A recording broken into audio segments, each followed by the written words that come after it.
Okay, welcome everybody to class five of our 8 days class, which is probably going to turn into nine something else's.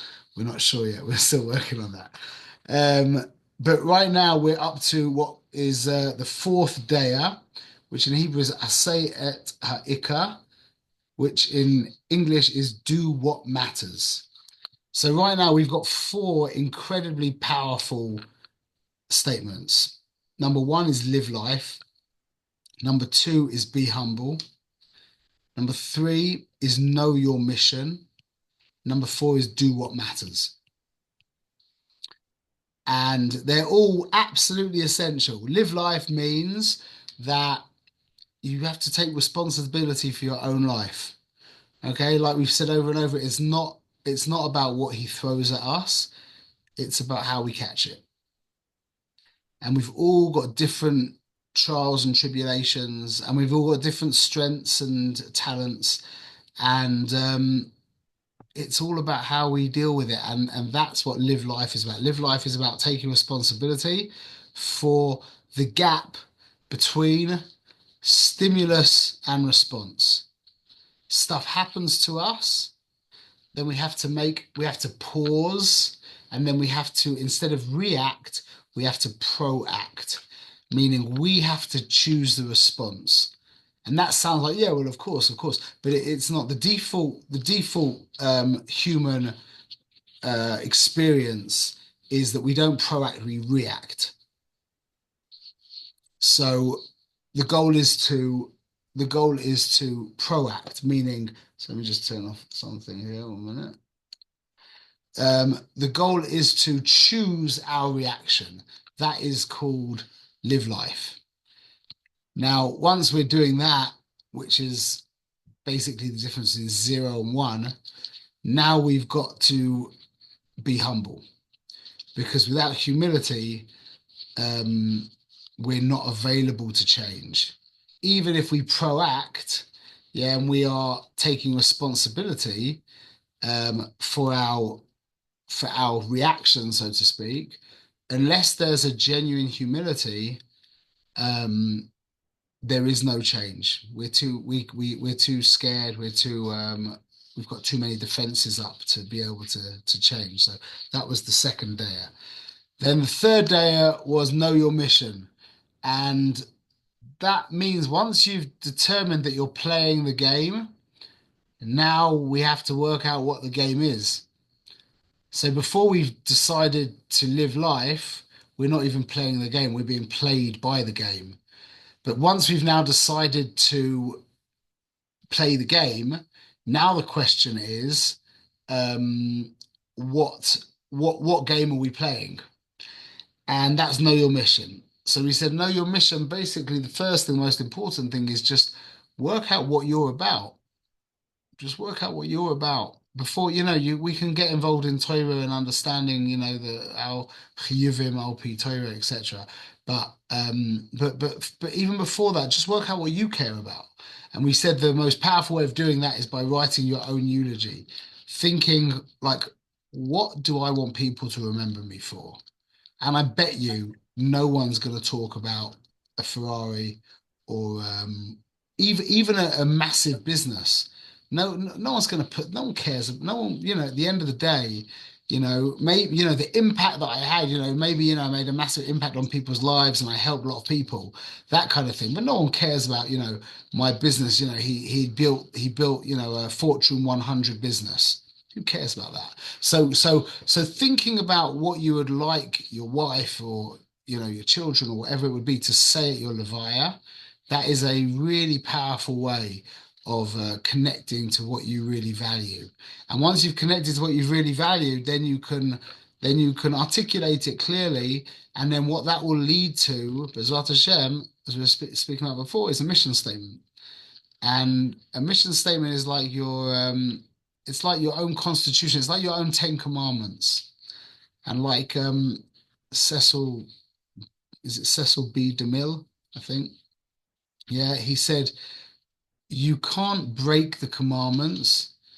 I mean, I don't know how he knew this, but what he said is completely true. He said, "You can't break the commandments. You can only break yourself against the commandments." Meaning that they are it. That's what it's about. That's reality. Now, if you choose to not go with that, you don't break the commandments. You just break yourself against them. And that's what we're trying to do is trying to decipher what am I about. And once we've done that, um, now we are ready to live that on a day in, day out basis. And that is where we join you now with Dayah for Do What Matters. Okay, so definition. And this is scary because this is now management. Remember we spoke about the ladder? It's all very well knowing how to climb the ladder well, but if it's not leaning against the right wall, that's a problem. But now we're going the other way. Now you've got the ladder leaning against the right wall. Now you better learn how to climb that ladder as effectively and efficiently as possible. Become a master ladder climber. So that's where we are now. This is the day in, day out. This is the grind. This is the grind. Okay. Do what matters. Definition: to consistently manage day-to-day actions in alignment with core values and long-term goals. I'll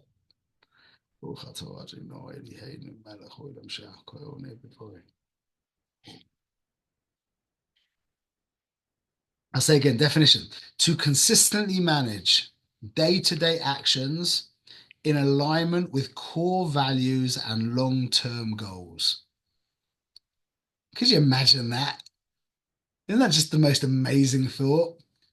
That our day in, day out, we were just aligned with what we think life is about.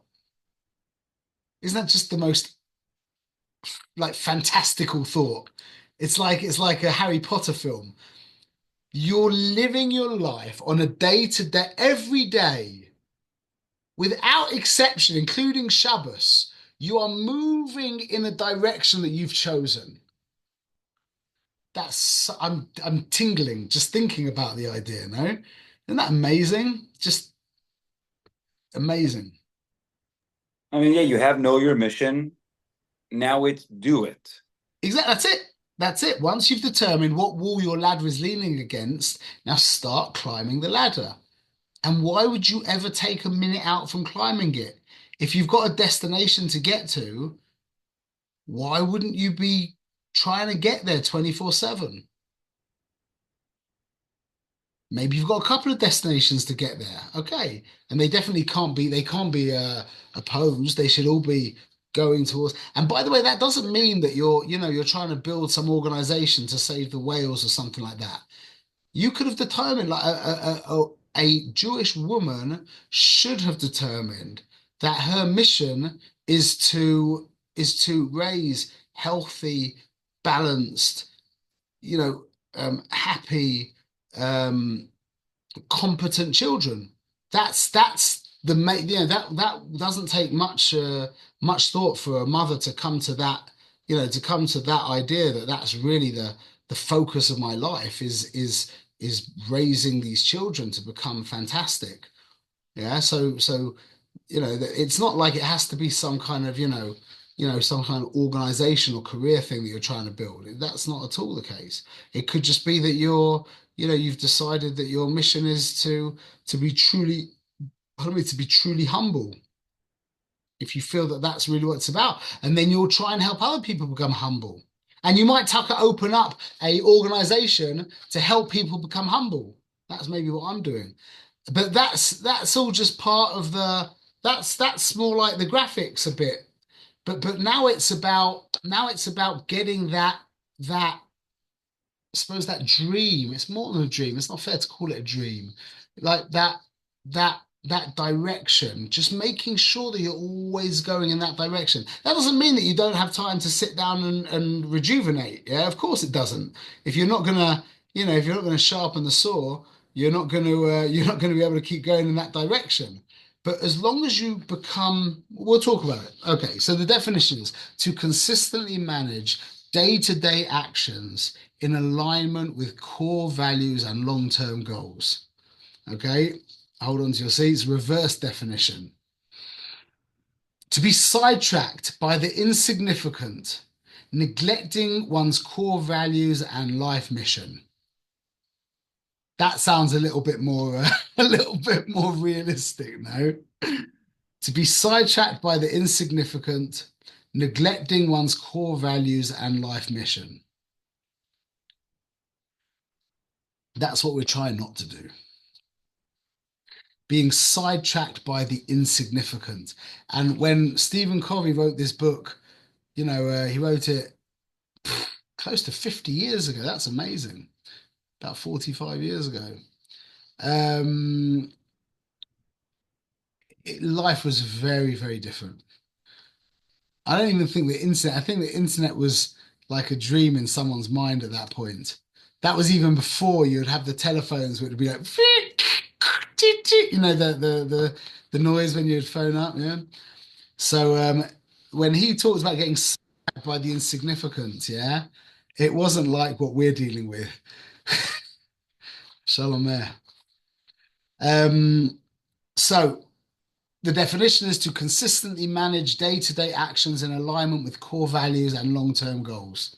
Reverse definition is to be sidetracked by the insignificant, neglecting one's core values and life mission. Okay, the three affirmations are: my daily actions will always reflect my values and draw me closer to my long-term goals and mission. My daily actions will always reflect my values and draw me closer to my long-term goals and mission. Affirmation 2. I refuse to be swayed by the illusion of urgency in unimportant tasks. I refuse to be swayed by the illusion of urgency in unimportant tasks. And affirmation 3. I confidently and unapologetically say no to distractions, prioritizing and making time for what truly matters. This is the essence of do what matters. Do what matters. Don't do what doesn't matter. And like I said, there's never ever been a time in the history of creation that doing things that don't matter has been so available to us, like on tap. It's just mind-boggling that you know, every one of us, every single one of us, whether you're sitting at your office, you're at home, or whatever it is, the level of distraction and the quality of the distraction is almost like, I mean, if I didn't know that it is possible to win, I would think that it's not possible to win. But it is possible. It's possible to fight with enough forethought and planning and how do you say akshanas? How do you say that? Stubbornness or brazenness or yeah, stubbornness. And getting things clear again. If you haven't got it clear why you're here in the world, then there's no chance. You, by definition, you're gonna. I mean, what? Why wouldn't you being flowed this way and that way and this way and that way? So know your mission is a prerequisite. That's absolutely essential. So you have to clarify why you're here. You have to work out what's important to you. And I think something else I didn't mention last week that I should have mentioned last week, maybe I did, is why didn't Hashem tell you? Hashem's got everyone believes here, yeah? Can everyone do like a thumbs up thing if you agree with this statement? That Hashem has a special mission, dafka for you. Can you just click the thumbs up if you believe that's true? Or thumbs down if you don't believe it's true? 2, 3, 4. Ben put his thumb up anyway. Right. I'm putting my thumb up as well. But how do we come to find out our personal Ah, way then? so So one second before we get there, we that was really what we spoke about last class. You can go back to that class again because that'll take us into a whole new thing. But the reason why Hashem didn't just tell us, you would think he should. You just tell us. No, you maybe for a reason tell me. The reason why is that then we can discover it ourselves, and it will mean so much more.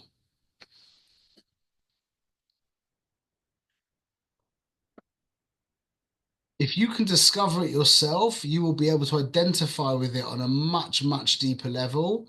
And then you'll be able to live it in a deeper way. You'll be able to take it personally because you discovered it. How do you discover it? Go back to the class, the class Know Your Mission. And we said it takes deep pondering about what you really value, and then what you feel is your passion, what you enjoy, and then what needs to be done. And you put those three together, multiply what you value by what you're passionate about, by some kind of need, and you'll come out with some kind of mission. Um, so once you've determined what you, Michael, you want to say something? I have a Yeah. question. Did Hashem tell our neshamas before we came down and we're rediscovering what our mission is, or are we discovering it for the first time when we're here? I mean, I don't know, but I don't know if the neshama has a mission so much as you have a mission. See, the neshama, all the neshama wants to do is, I mean, this is going to get sidetracked into what the class is about, but all the neshama wants to do is merge back to God, merge back into God. That's what a neshama wants to do. So you are not a neshama. You're a Jew, which is a human being with a neshama. So you're a complex composite being. So it's not your neshama's mission so much, it's your mission. Your neshama's part of the mission, and you might need to identify with your neshama, but but um whether you were told it or not, whether it's in your spiritual DNA, I mean, I would guess it what it is, but I don't know. But you can definitely detect it. Like I said, if you firstly you need to believe that it's there, and then like we said, then you have to really plumb yourself. The answers are inside. All the answers are inside. It's just we're so like this the whole time, with our eyes outwards. Everything's out. That just turn it back in, and the answers are inside. I mean, every time I speak to people, literally, I never need to say much at all. It's just if I can be quiet enough and say, give the right prompts, then usually people discover the answers to their own issues inside. And they're usually not easy answers, yeah, and they usually take take some real courage to face, but they're there. I really believe they are there. So anyway, okay. So we've used a lot of time. Let's try this. Now I want everyone to take a little scrap of paper, just a small piece of paper. I'm going to ask you a question, and we're going to get back to this at the end of the class. B'ezrat Hashem, please write the answer to this question. What is the one thing that I'm not currently doing that, if I did regularly, could make a tremendous positive difference in my life? What is the one thing that I'm not currently doing that, if I did regularly, could make a tremendous positive difference in my life?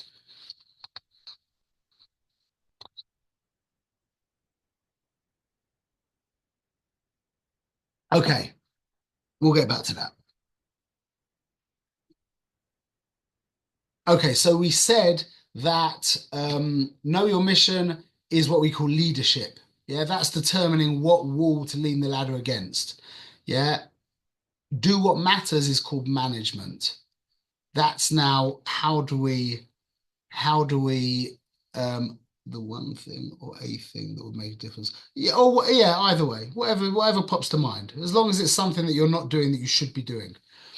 um there's probably the one thing as well, anyway, but maybe. Anyway, so management is climbing the ladder. Now this is a scary thing to say, is it might be better to have not discovered your purpose than to have discovered your purpose and not do it. that's really, really emotionally bad. That's not that's 1 minute. That is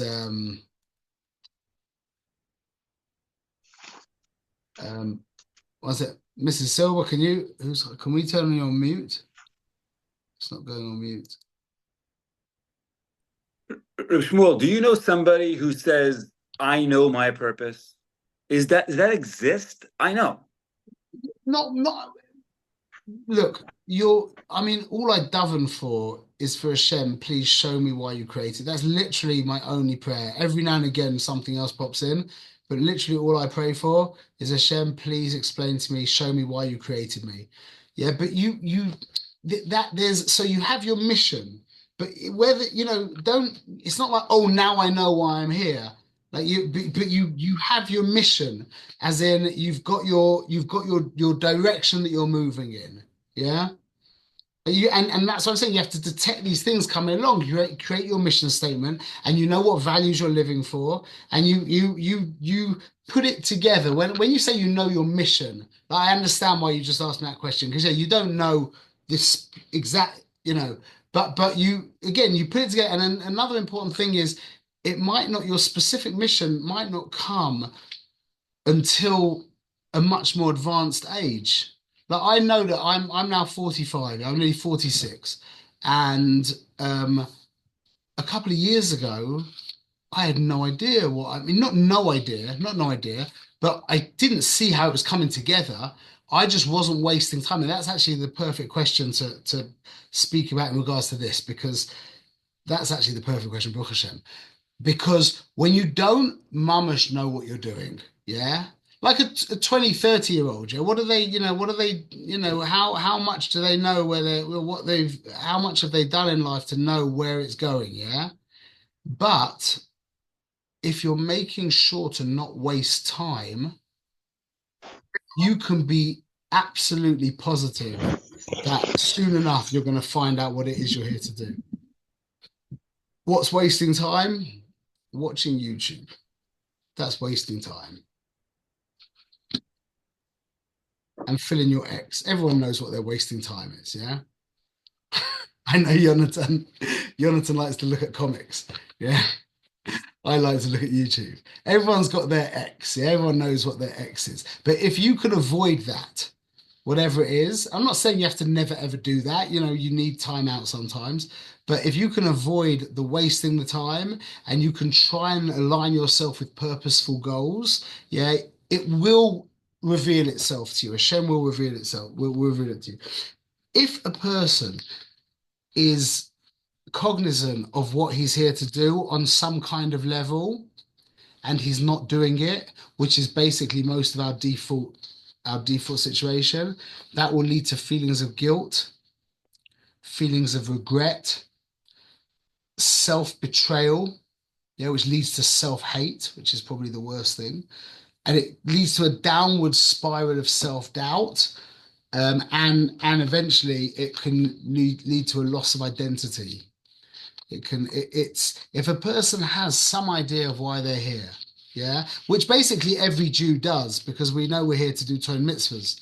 If we're not aligned with that on some level, yeah, then that's gonna have terrible ramifications in many, many ways. So now we've got the ladder leaning against the right wall, we need to know how to climb it effectively.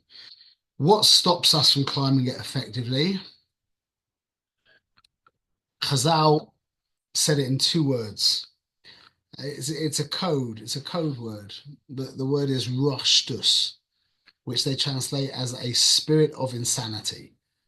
But what it really means is, a roshtus sounds a little bit of a mouthful, but if you're learning, if you're reading Reclaiming Sanity, it will make sense to you.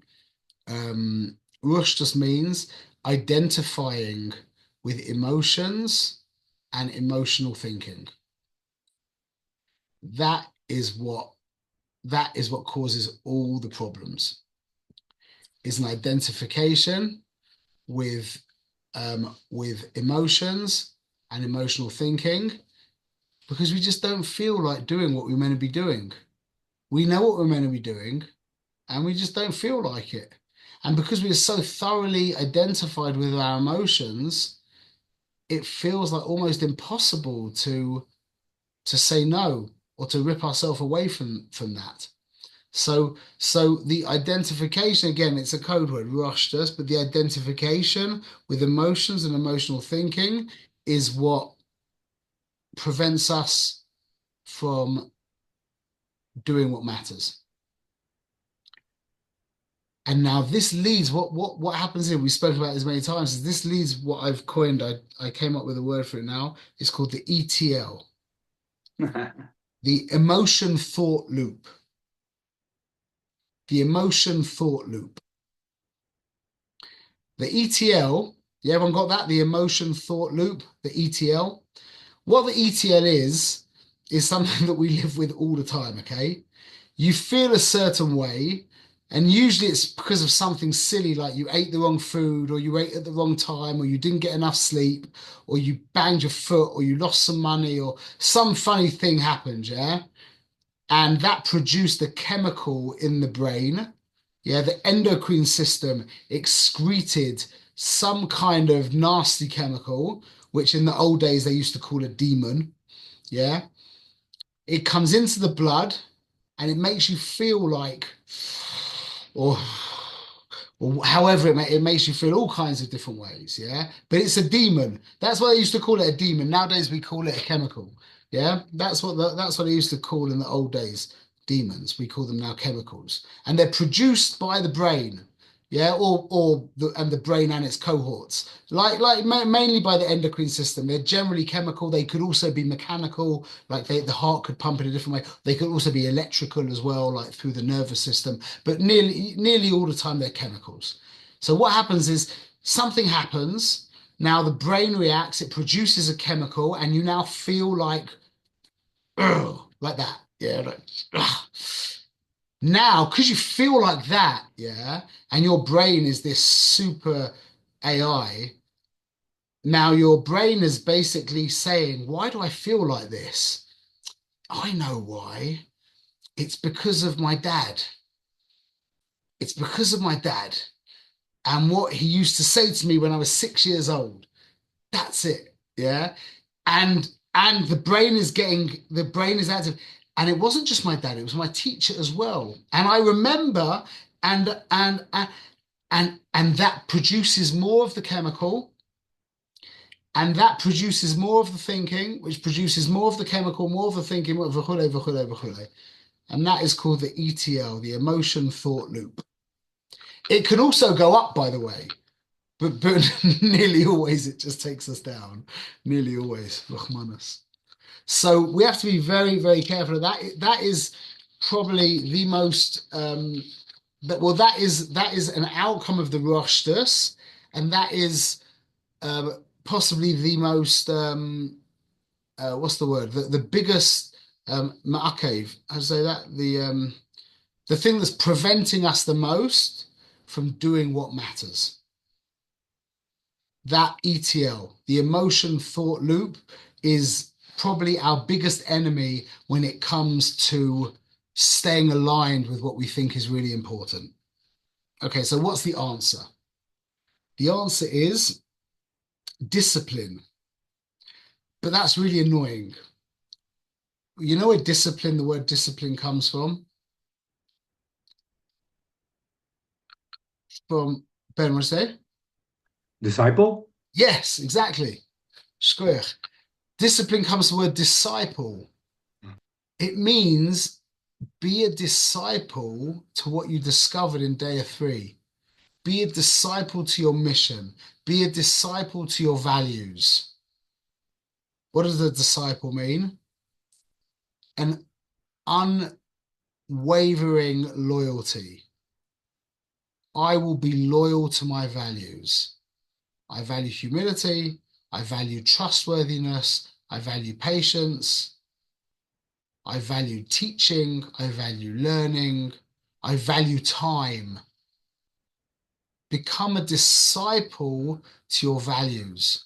That's what it means, discipline. Discipline's a misnomer. It's like, well, how do you, some people are very disciplined, some people aren't disciplined. But what it really means is to become a disciple to what you know to be true. And that really means, and the this is like the big picture way of answering this up, is the goal is not to know your mission, the goal is to become your mission, to become so um, cognizant of what you're about, what your values are, that they stop just being values and they actually become who you are. So you're not doing it anymore. You've become it. It's like, where you see it in a real businessman. Yeah. Like a guy who's just hell bent on earning money.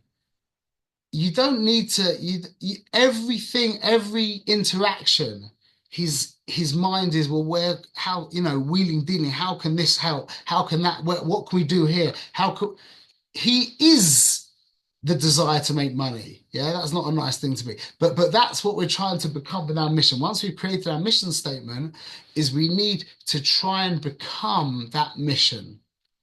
That's the goal. That is really the answer to the big picture of how do you stay aligned. And now we're gonna break it down into granular pieces. Okay, so I'm gonna introduce you to an amazing thing here. Let me just share my screen.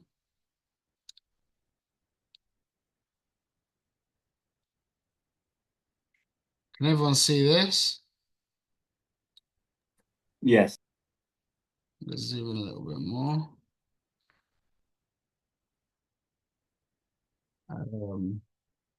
Okay, this is called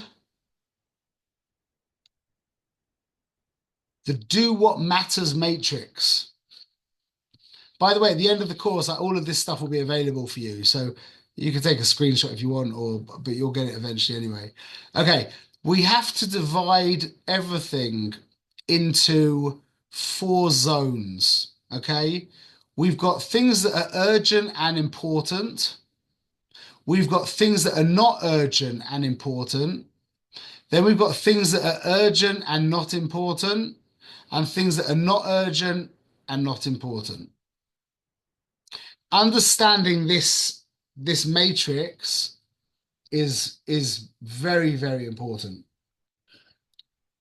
Okay, so urgent and important, this is called zone 1. Okay, and this is what we call the crisis zone. Okay, these are activities that require immediate action. Delaying these activities will lead to immediate and significant consequences. For example, you didn't make the food on time for Shabbos. You've just got a couple of minutes before Shabbos. You have to make the food. A sewage pipe that bursts. A rebellious child who's getting in trouble at school or whatever. Some kind of health emergency. Yeah, your car breaks down. Needing to pay an overdue bill immediately. Things that are immediate and urgent. And I'll zoom in a little closer so you can see better. Things that are immediate and urgent, that if you don't deal with them, you're in trouble. These actually take care of themselves. The crisis zone, you don't need to worry about. Because if you're a functional human being, yeah, you are going to be taking care of a burst sewage pipe. If you break your leg, chas v'shalom, yeah, you're going to be taking care of that. If these things work themselves out, okay? This is the crisis zone. Now, this is the zone where we want to be spending the most amount of time. This is called the impact zone. Okay, this is not urgent, but it is important. Okay, and now these things do not work themselves out. In fact, the very opposite. So the impact zone is activities that align with core values and life mission. Eventually. These activities require proactive effort as their consequences are not immediately apparent. So these are things like learning Torah. Like, what's going to happen if you don't learn Torah right now? What happens if you miss I'll tell you, missing your chavrusa, yeah, is not the same as leaving a broken toilet, a leaking toilet in your house. Not the same thing. Okay, making your mission statement. Again, what's going to happen if you haven't made your mission statement? Most of us have been sitting there for 40 years without a mission statement. No problem. And what if you don't exercise? No immediate problems whatsoever. What about not spending time with your wife or with your husband or with your children? Again, there's no immediate consequences. Yeah. Contributing to the community, if you don't do that project that you wanted to do, again, what's going to happen? But the problem with this zone, with zone 2, is if you neglect zone 2, where do you end up?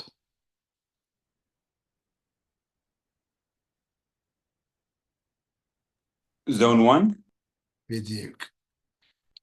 If you don't exercise, you end up with health emergencies. If you don't plan financially, you end up with debts and overdue bills. If you don't spend time with your wife, chas v'shalom, can deal with some much more difficult situations. And children, if you don't factor in time for your children, yeah. Okay, so as effective people, we want to be spending our time in the impact zone, okay? And what will happen, and this is quite amazing, is as we invest more time into the impact zone, zone 2, the crisis zone shrinks. That doesn't mean there won't ever be crises, but there'll be many less, much less. Some people live in the crisis, and a lot of people need this kind of urgent, like you get people who like, they're addicted to urgency. They're addicted to like lachats, pressure and that kind of thing. Yeah. Okay. But the impact zone is where we want to be spending our time.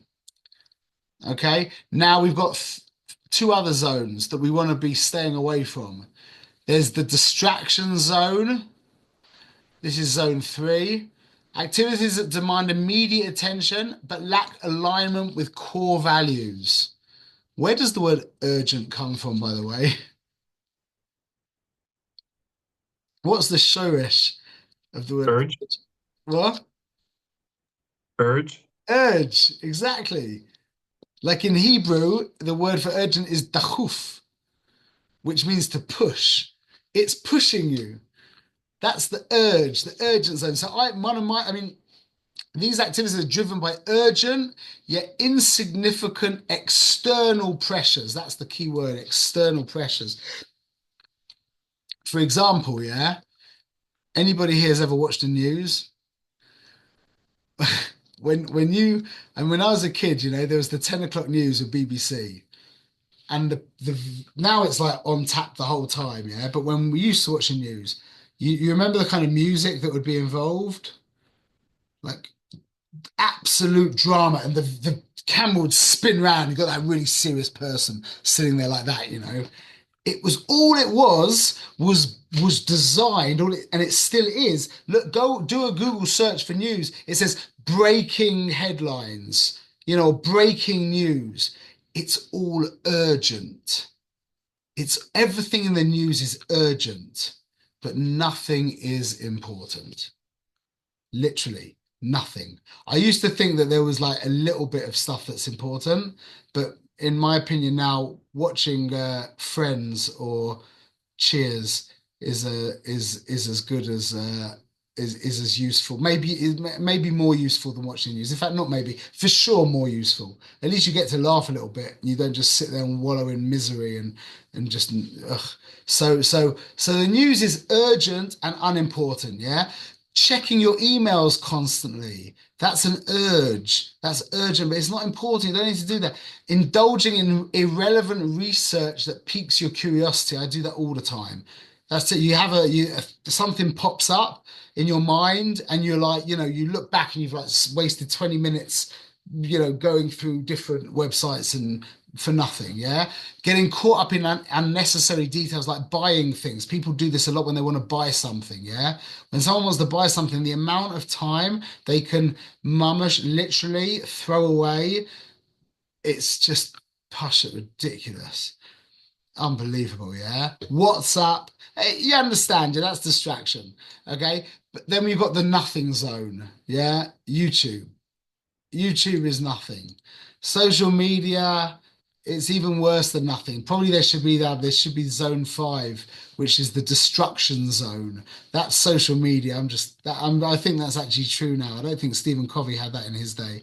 Yeah, needless online shopping, movies and magazines, oversleeping, dragging out mealtime, whatever it is.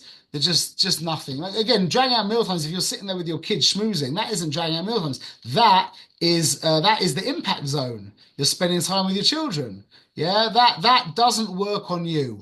Unlike the crisis zone, which forces you to deal with it, the impact zone doesn't. Yeah, the distraction zone does. That forces you to deal with it, and the nothing zone is just stay away. You want to stay away from both of these zones. Zone 3 and zone 4 are what we're trying to get away from. Okay, so that is the do what matters matrix, and it's important to remember that. So we've got zone 1, the crisis zone, which is important and urgent. That works on you. You don't need to worry about that. Yeah, then you've got zone 2, which is where we want to be, which is the impact zone.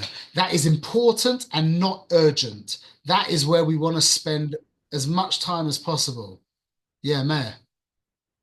I'm pretty sure we want to stay away from zone 1 also. That's like the ultimate goal. Yeah. But you can't. That you've got really the only control over zone 1 is by investing time into zone 2. But That's like the long goal. You can minimize it, but you can't prevent that. Whereas zones 3 and 4, if we take the right precautions we're going to talk about now, B'ezrat Hashem, you can actually get out of completely. Okay, so you can remember it like this. This is quite cute. Zone 1, the crisis zone, fix it. The impact zone, schedule it. The distraction zone, delegate it. The nothing zone, eliminate it. Remember it like that. Fix it, schedule it, delegate it, eliminate it. Okay, but being aware of these kinds, you could make a decision. Let's do this. Can everyone take that piece of paper out that you just wrote down? If you don't mind, could everyone read it? Could we start, whoever, just read it? And I'll bet you, everyone said, which zone do you think that all of these activities are going to fall into? Go on, everyone read. Can everyone read their thing, if they don't mind? Sleep schedule. What? Sleep schedule is the thing I need to work on. To create a sleep schedule. Yeah. Yeah, Michael? Journaling. Ben? Planning. Yitzi? Meditating. Tuli? Spending intentional time with my wife. Mayor? All the above, but specifically publishing a video. Sophie? But rather not share. Fine. She said mine is zone 2. Push it. That is what it's about. Is working out what's important, and it's always the things that are most important that are never urgent. You really have to spend time with your wife. You really have to spend time with your kids. You really have to take care of your body. You really have to work out your sleep schedule. You really have to write your journal. You really have to plan whatever you need to plan. Whatever it is, whatever you need to do, you really need to do all of that stuff. But what happens if you don't? Nothing right now. That's the problem. Okay, so we'll spend the last few minutes just discussing some really important ideas. Okay, so you must become your mission. That's what we were speaking about. And the 5 words that Covey gives us that really help us is organize and execute around priorities. Now, there's a famous thing that you can find online. You can just type it in big rocks, little rocks. Type it into YouTube and you'll find it. Everyone knows it, yeah? You know what it is? Yeah. So they ask a woman, comes up on stage. One day we'll make a nice graphic of it when we got Benea Leah running. We'll make a nice animation. Yeah, there's a bunch of big rocks, which are all the important zone 2 activities. Yeah, all the impact zone activities, time with the family, exercising, strategizing, planning, etc., etc. Then you've got a bunch of gravel, like small pebbles, and then you had a whole box of sand. Yeah, the sand is zone 3. Yeah, and the pebbles are also zone 3 or zone 4. Yeah, mainly zone 3. So what the woman does when she comes up on stage is she pours all the sand in first. She takes care of all the urgent, unimportant things. Then she puts in the pebbles, more urgent, unimportant things. And now the big things, family, strategizing, etc., they don't fit. They just don't fit. Whereas now she does it the other way around with the exact same amounts of stuff. She takes the big stones, she puts them in first. Then they pour in the pebbles, jiggle it around a little bit. Then they pour in all the sand, jiggle it around a bit, and it's completely, all the big rocks got in, which means do what's important first. Do what matters. Don't do what doesn't matter. Do first what matters. Okay? So now, again, we could give a whole class of this, and we will one day, B'ezrat Hashem. Now, this is very practical, what do we say, where the rubber hits the road, pieces of advice, okay? Number one, and I think personally, and these are all, by the way, everything I'm saying here is things that I live with. These are not like things that I heard. These are my, I live with these ideas, so you could come up maybe with your own ones, but this is what I found to be truly effective. Number one, and this is the key of it all, is begin your day doing something as opposed to being done by something. I'll give you an example of being done by something. Checking your email on your phone or checking your WhatsApp. Checking your WhatsApp is the perfect example of being done by something. Doing something is, once you've gotten up, you sit down and you do 3 minutes of breathing, or you write your entry into your journal, or you learn a parak of Mishnayos, or whatever it is. Yeah, davening is maybe not, because you've become so accustomed to that. That's already been habituated. You're not really doing it. It's kind of just happening. So it needs to be very purposeful. And that is my Iker fight. When I come down to my office and where I learn, it's the same place, yeah. So in the morning, when I come down to my where I learn in the morning, yeah, I have a epic struggle to not check my WhatsApp, to not check my email. I have an epic struggle, and I fail it a lot. You go through takufas, but to start the day with something proactive. Which really, what I'm really saying, be'ika, is whatever happens, do not start the day by checking your phone. Chas v'shalom. That sets your entire day on the wrong trajectory. Beginning the day by checking your phone is basically securing yourself a bad day. And it doesn't mean you have to sit there for like 4 hours and write 10 pages or something, or, just something, but not nothing, something, 5, 10, 15, 20 minutes. The longer you can put off that act that's trying to do you, and you keep doing something, without any question, the better your day is going to be. I know that. I'm telling you this from absolute experience. I've been doing this for years. I know that when I proact my day, when I begin my day by living life, yeah, my day always looks different to when I begin my day by being lived by life. That's the most important piece of advice I can give. Okay, now The next thing is committing. Now, committing takes form in two ways, okay? And we're talking about committing to yourself, not to other people. Committing yourself takes the form of two ways: setting times and setting quotas.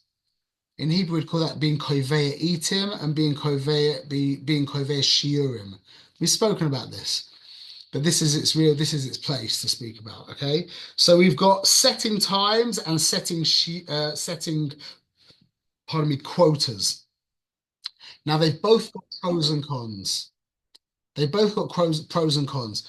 The pros of setting times as opposed to quotas, everyone knows what that means. Yeah, like as in I'm now carving out from 9 a.m. till 10 a.m. for work, as opposed to in my business, I'm going to do 3 critiques today. With my photography business, I critique students' pictures. Yeah, so those are the two options. From 9 till 10, I'm working, or I'm going to do 3 critiques. You could fill in the blank. You've got your own critiques. I've got my critiques, yeah? So either I'm setting time, that's called setting time, or I'm setting quotas. They've got pros and cons, and we need to use both of them, okay? By setting times, you are strengthening your commitment muscles, meaning when you set times from 9 till 10 and everything else stops, that shows how committed you are to X. Whereas when you set quotas, you fit it in. Work it out here, meaning my life is running, yeah, and I'm going to work it out also. Whereas when you set a time, is you're saying my life stops. This is more important than my life right now. So that's the benefit of setting times over setting quotas. The benefit of setting quotas over times is that you actually have your result driven. I wrote it down. Instead of driving towards tangible results, you might end up spending time without necessarily accomplishing what truly matters. When you set quotas, you by definition, you've got it done. Whereas if you set a time, you might have set a time, but you still could get distracted in that time. So they're both important, and you have to juggle them in your own way. Remember, no one is going to take care of this for you. No one. No one. Not your lawyer, not your accountant, not your doctor, not your rabbi. There's not your wife, not your kids, not your family, not your parents. No one will take care of this for you. That's a bit scary to know that, but you are on your own. I don't think there's anything more in the world that you're as on your own in as you are in this. I'm trying to help a little bit, but you're still on your own. Okay, so you have to work out this idea of setting quotas and setting times. And everybody who's involved in B'nai Aliyah know, we've all set ourselves these quotas of, we have endless things that we do every day of, I learn a page of Kitzur Shulchan Aruch, I learn a few pages from my from this book and from that book, and I also have my set time from 9 till 10 in the morning. I learn with my chavrusa, and I have lots of chavrusas where I set times, etc. So you'll work that out, okay? Set yourself up for success, okay? Don't have your office and your base medrash in the same place like I do, okay? Have your base medrash as your base medrash and have your office as your office if you can. Okay, that's a luxury that most people don't have. I don't have that. And that's I have to fight against that. But set yourself up for success. That also means get rid of YouTube. If you have a PC, yeah, I can give you a hack where you can get rid of YouTube, and if you really need it, you can get it back. But my life is different. It's a certain file you put in one of the directories in the Windows, like what's it called, directory. It is the difference between I mean, it's just such a difference when on your main working computer, you don't have access to YouTube. It's a different world. Even if you have it on your telephone next to you, whatever it is, yeah, that's a different thing. But when you don't actually have YouTube on your computer, I think most of us, our issue would probably be YouTube more than any other kind of social media. Yeah. That if you have a PC, I can give you this little cheat. It's a little file that you write a thing in. And if I want to get YouTube, it's probably about 20 seconds of work, and I don't do it. That 20 seconds, that little 20-second gap will save you hours and hours and hours, literally. 20 seconds, that's the idea, is like a lock on the door doesn't really prevent a thief. It only prevents a guy who wasn't really serious about stealing anyway. So all you need to do is create a little distance, just a little distance between you and that thing that keeps sucking away your time and your attention, and that will save you untold amount of time. Again, I'm telling you this from complete experience. It's amazing, amazing. That 20 seconds of having to unlock YouTube, yeah, has saved me dozens and dozens and dozens of hours, hundreds of hours maybe over the years.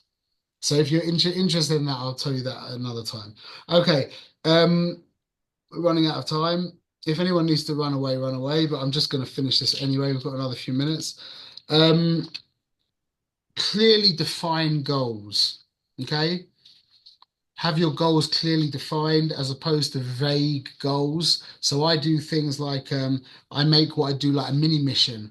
What I'll do is I'll take a scrap of paper. Again, this is for me for my critiques, which are quite difficult for me to do. Yeah, I'll take a scrap of paper and I'll do that. And I'll say to myself, right, Diamond, you're doing 4 critiques back to back, no emails, no telephone, no checking your telephone, no news, no nothing. And each one, I'll tick it, I'll do a check, and I'll be finished like that. That's what I call a mini mission. Okay? That's a mini mission in work where you decide that I'm going to work for whatever is in your capabilities, but it has to be a little bit more than you can. And you're like, for 1 hour or for 30 minutes, whatever you can do. Yeah. No, there's no distraction. And I'm giving myself a quota and I'm going to check these boxes and that's it.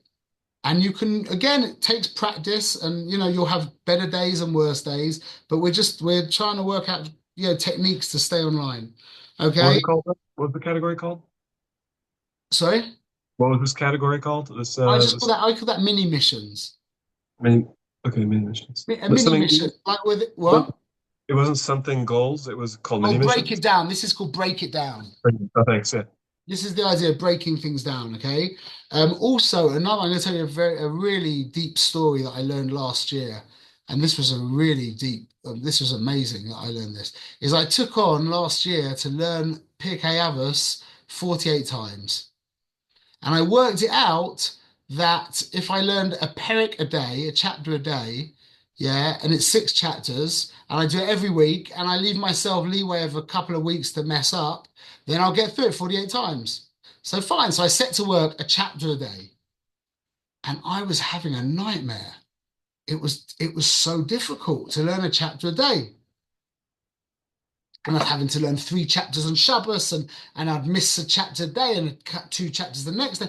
And it was really annoying. And I bumbled through it, like, with my teeth gritted and my fists clenched. I bumbled through it. And then I had a brainstorm. And what I did was I broke down each chapter into 3 parts. And I said, what I'm going to do is there's one thing that I do 3 times a day, every day, without fail, is I pray. And I do that. I pray. Yeah, I pray Shachris, Mincha, Maariv. And I always do that. So what I did was I broke down that project of the chapter into 3 parts. And I attached it to a pre-existing, very strong habit that I already have. I call that davening. So when I finished davening, now I learned a third of a chapter. And by the way, the way I did it is the first third I made much longer than the second third. And then the third third, which was I did after Maya when I'm the most tired, I made the smallest. Because it's more difficult after Maya to sit there and learn than it is Shachris. You've got more energy. Once I discovered that, bam, done. Amazing. So I broke down what was already quite a granular project. I broke it down even more, and then I attached those mini projects to a pre-existing habit, and it was from there on, it was clean sailing. Hardly ever missed the time, and if I missed it, it was only catching up a couple of mishnahs as opposed to a whole pair. Very, very easy. So work that out. That was a game changer. I worked that out, Baruch Hashem. One last thing we'll finish on is don't fear pressure. You'll never get the balance perfect where you've just got enough where you're fine and you will either have nothing to do or too much to do. That's really how it goes. And you can't have nothing to do. Yeah, you have to have too much to do. And the goal is not to have just the right amount to do. The goal is to have too much to do and to be able to handle it. To not get overwhelmed. And I always say to my wife I'll say to her, and. What will happen is when we get into these ETLs, the emotion thought loops, we'll say, I've got to do this, and I've got to do this, and I've got to do that, and there's this as well, and. And what the person is trying to do is it's his pain body, yeah? His addiction to pain and suffering that is making him build up this unscalable wall that you're just basically going to crumble from. So the goal is to not do that. And if you've got a lot to do, say things like, I'm busy today. Oh, there's a lot to do today. But never say I'm overwhelmed. Never say and. But the goal is to have more than what you can do, but just to work out strategies in your mind that allow you to still exist without getting schmeiced. Okay, and that is do what matters. Baruch Hashem. I hope that was helpful. Thank you, Shem. Yeah, my pleasure. I'll mention one other thing as well, is that Yitz has known this now, Michael's known this, and Ben knows this, and Mayor knows this a bit as well. As I've committed to all these like teaching projects, yeah, where this is a lot of work every week, and I do this for I constantly commit to these things. So what that does for me is it gives me like a deadline that I've got no option with. I've got a bunch of people waiting for a share, and that means that I end up creating these shirim that if I didn't have that kind of pressure, I would never ever do this stuff. Never, not even close. So like I said, the goal is to be able to flow with the pressure, to be able to take the pressure in your stride, as opposed to not have any pressure, because that just doesn't exist. Yeah. Okay. We should be zocher to do what matters. Bezrat Hashem. Amen.